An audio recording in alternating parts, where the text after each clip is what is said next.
So let me introduce our guest today. She is a world-renowned Atlanta-based photographer specializing in commercial glamour, wedding and beauty shots, portraits, headshots, and architecture photography. Plus, she's a live photographic workshop instructor. She's also a public speaker for Creative Live and motivational seminars. She is an amazing person. I am super excited that she's hanging out with us today. Can you guys please give a warm welcome for Lou Freeman? Right. Thanks for all those awesome accolades. I really appreciate that. You are an amazing photographer. We've been working together for, I don't know, a couple of years now here on Zenfolio. And just every time I talk to you, you always have something going on. You're always constantly in the process of evolving your business. Why don't you just kind of kick us off with what got you interested in photography to begin with? First person that ever shared a photo interest was my dad. So my dad worked at the airport, and he would take me there when I was a little girl, and he'd always bring his camera and take pictures of me out there. And I can remember it like it was yesterday. And somehow it was like somebody gave me that little tidbit, and I put it in the background of my file library of things I had been exposed to that were awesome. And then I went off to boarding school and got into writing for the Foxfire book at Raven Gap. And next thing I knew, I was in the darkroom making pictures that got published, and I was probably 14 maybe when that started. So I knew it was in there, and I knew I wasn't afraid of it, and I just didn't know exactly how to make a living doing it. Later on, I went back to college and got a degree in photography, graphic design. I went ahead and accepted a job at an ad agency as a designer, an assistant to a photographer. I was really worried about my happiness there because I was going to be in a 5x10 cubicle. And I was really thinking maybe I won't last at this. About 3 weeks into my process, my boss quit and they gave me his job. I started realizing about 3 months into it that I had a hunger to say something with my images, not just take pretty pictures, but to make a statement about whatever the topic was. And I always felt like I could really do something great. And I'm not just been great once in my life, but with every picture, I tried to go at it with that attitude. And I tried to make every person or thing I was photographed look or feel or think that they were significant to me. When I was in the first job, I realized that I had some opportunities to make a difference in advertising to art in the public eye on these signs I was designing. I got really into it, and I was working in an all-male environment. Everyone was 25 years older than me at the job, and I was afraid of the crowd. So I kind of self-published and created all these ideas to bring nature into the forefront on what you normally consider signage. And these signs were moved all over the city and the state of Georgia. And I ended up winning an advertising Obie Award and an Addy for the design and the statement that was made in the photography. And then all of a sudden, all the mistrust and the doubt backed off of me, and they started giving me every big opportunity they could. And they talked about me to their clients that they were selling advertising to. We could do this. We've got this great person in-house. And I saw the more that I tried to do things that were compelling and unique, it allowed me to really step up and be more in a current way of thinking. And it was like within the first 6 months of me getting that job. And it was really, I was like, I'm going to go get this. I'm going to go do this. I want this. I want to see this happen. I want to make a difference. And I had all of that going on. And I'm going to call it a hunger, because it really was. I didn't want to be sucked into a yes person. And I found a way to shine in that arena. And I worked really hard, long hours, self-motivated, to get that stuff done, even when I really didn't have to. Absolutely. You said some really great things, and I want to kind of highlight. So you talked about you were in a man's environment. You were also much younger than the people around you. And so obviously putting yourself in that kind of situation, there was a lot of character development going on. I feel like there was a lot of there was. Can you talk a little bit about that and what that was like? Yes. And, that kind of went on for a while. I think now in photography, there's a lot more women than there were when I was in it initially. And I would go to all these, meetings and groups and things like that that were about photography and artists. And there was like one woman other than myself there.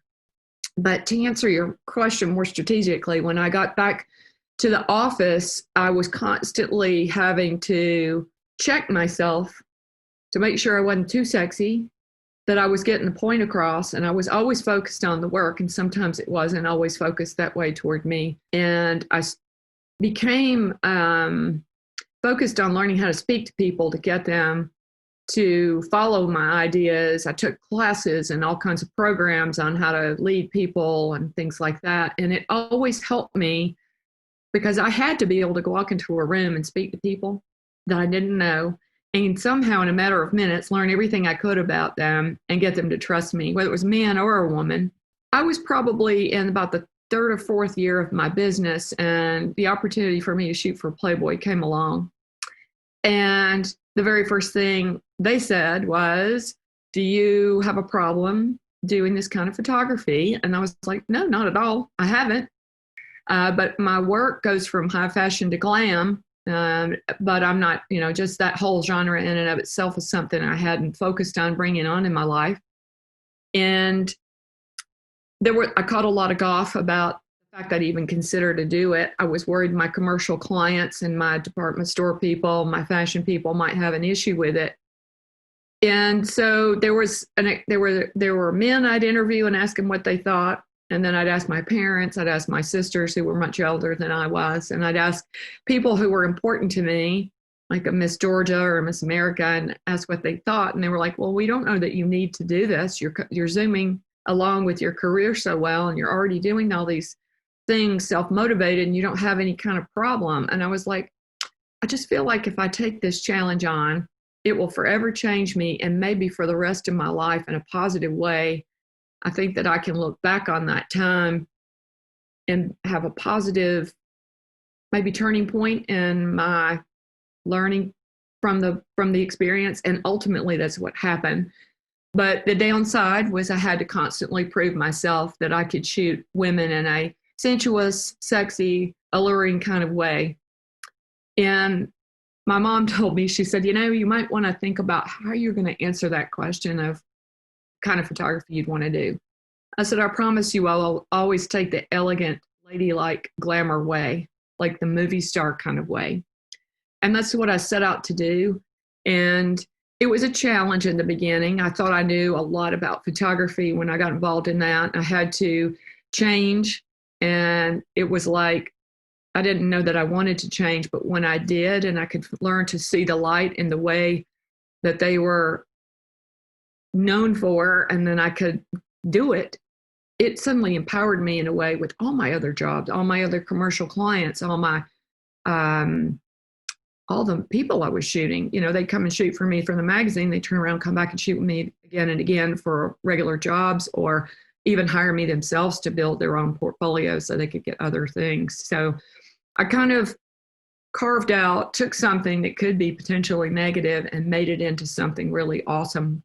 It was always fun and always a challenge at the same time, because you never knew who was going to walk in the door. That's such an interesting story. And what I love about everything that you've said so far is I think so much in life, we get used to taking the path of least resistance. Mm-hmm. And everything that you're talking about is kind of the opposite of that.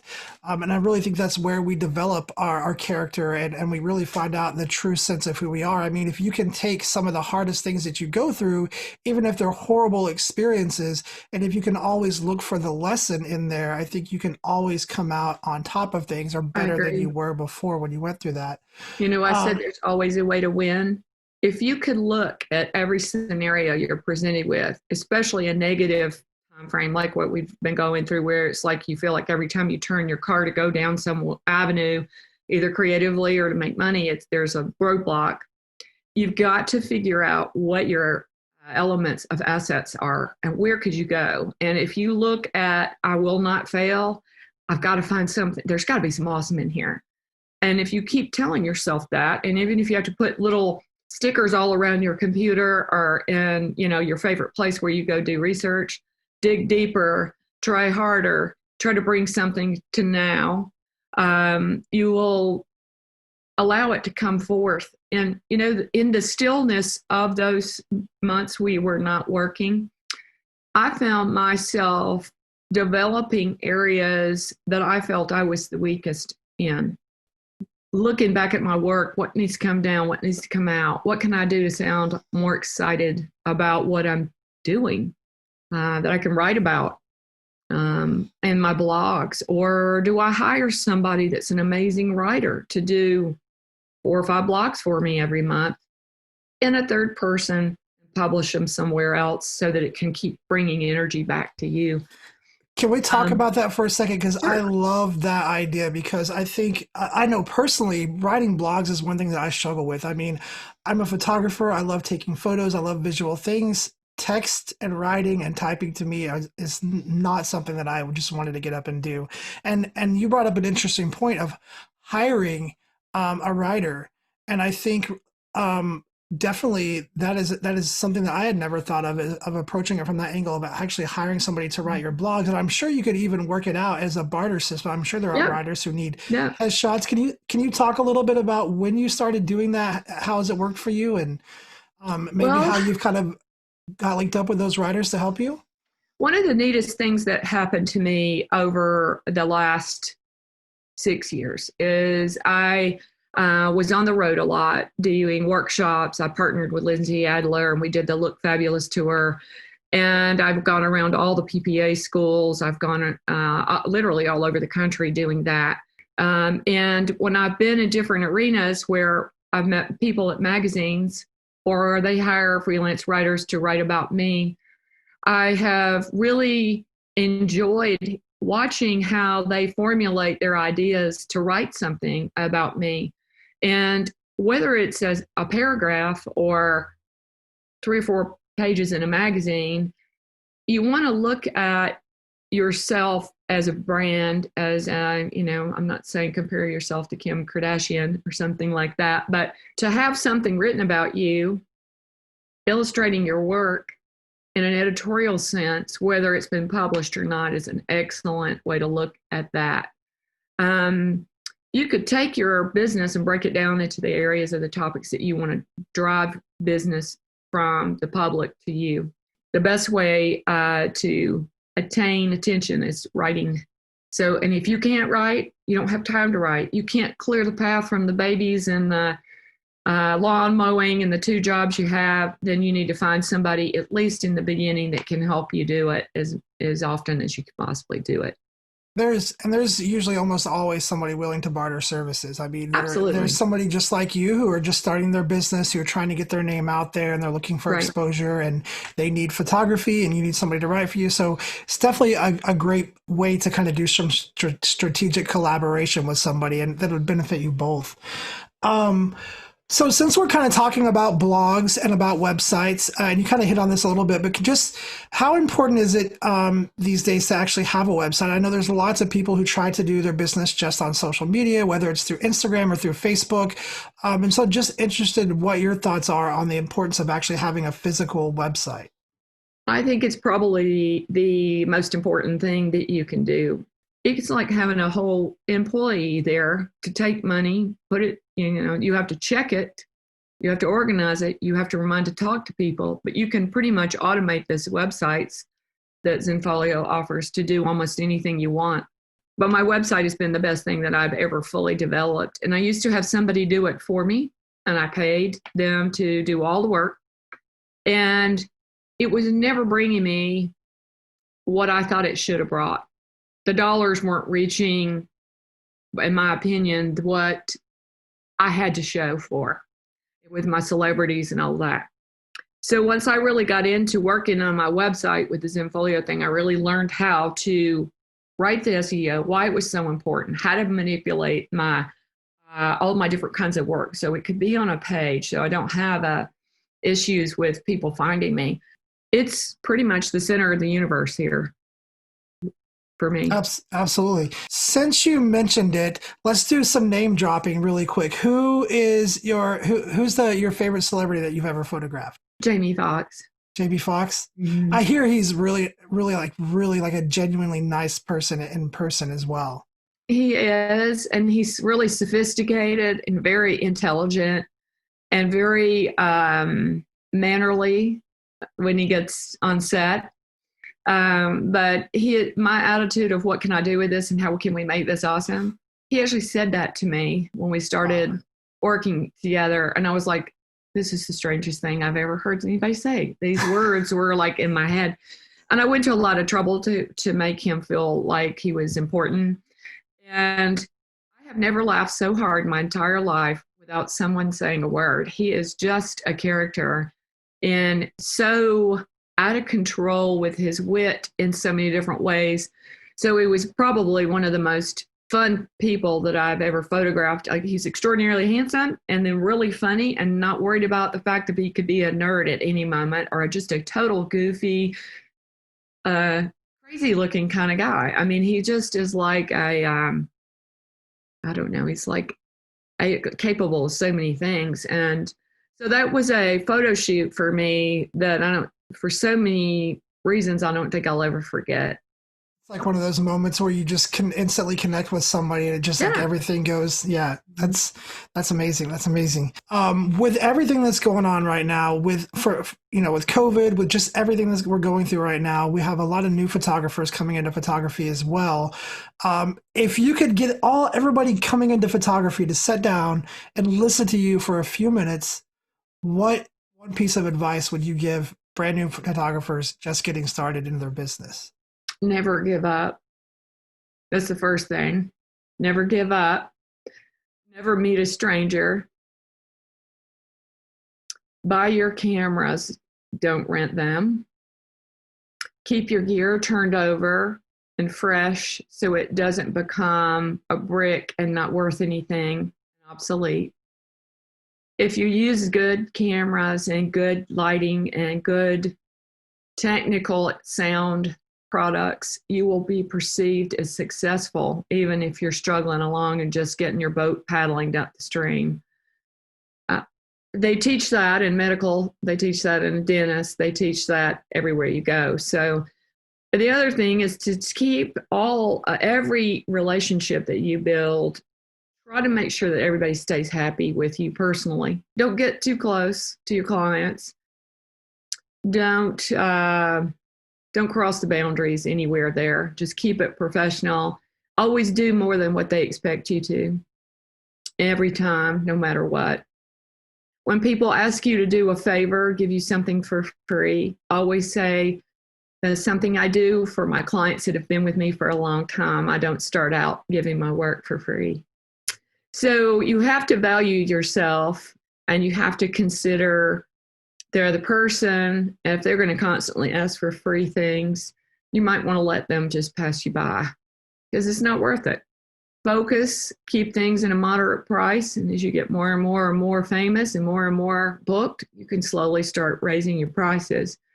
But you have to remain valid and important and doing things photographically that are modern looking. Try not to get settled in your ways and keep some, this old fallback plan on this typical lighting that you've done that's not exciting. You want to keep evolutionizing so that you're always right now on fire. Awesome, hot, cool. Everybody wants to see what you've been doing. And that's when you're going to be the most successful at writing and showing your book also, because you're going to get there and go, look what I just did. And when you come in with that kind of an attitude, everybody wants to have some of that, especially right now.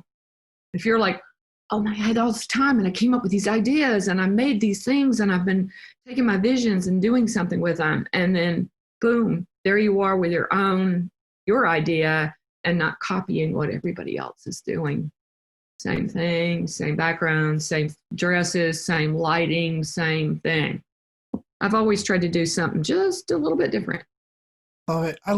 What I love is the constant theme that I get from you is push yourself to be uncomfortable and and do more. So Lou, any final thoughts that you want to kind of leave everybody with before we kind of close out the meeting? While you're in a contemplative state, and we've had slower than normal activities, and the world has so much negativity, it's really important that you get out from your desk, out from the phone, leave the phone off, put it somewhere else away from you, and go get in your car and drive out to the woods and get one with nature. And try to ask yourself to see what you want to do next, because it's a time that has been given to you to take advantage of. And I go out every morning, 7:30 in the morning, and I leave everything away from me. And I try to listen to wind, birds, bees, watch for animals. And I stay out there for about an hour and a half. And sometimes I run. Most of the time I walk, but I'll run. And I try to challenge myself in that time frame. And then when I go to the gym right after that to lift my weights, that's when I try to overcome obstacles. And when I come back to my desk, I've done something to empower myself in the morning that changes the way I look at everything. Sometimes I'll find I'm so calm from that when I sit back down and I have somebody come into my path that's real stressed out and has never tried to realign themselves so that they can allow right now and creativity to come forth. It's not going to come forth while you've got the phone and screaming kids and just pressure. You need to, for health reasons alone, to give yourself that time. And when you give yourself that time, all of a sudden, it's like water running over your hair in the shower. You're going to come an idea is going to come up. And then you're going to want to do something about it. And sometimes before I even get back to my house, I've already initiated something I've been wanting to do for 6 months or how long. And it's right there and it's happening. So anything that you can do to remove yourself from stress and obligation for at least an hour or maybe 2 in the morning. If you have to get up early to do it, do it. And then write it all down. You know, that whole journaling thing. Get yourself a little notebook and keep it by the seat in your car when you come back home. Before you go do anything and lose sight of what you just uncovered, write it all down. You might decide you're going to write your own blogs. And you can at least start an outline. Like, what could I write about? What am I doing? Where am I? Am I doing what I want to be doing or should be doing? You know, you can ask yourself all those questions every day.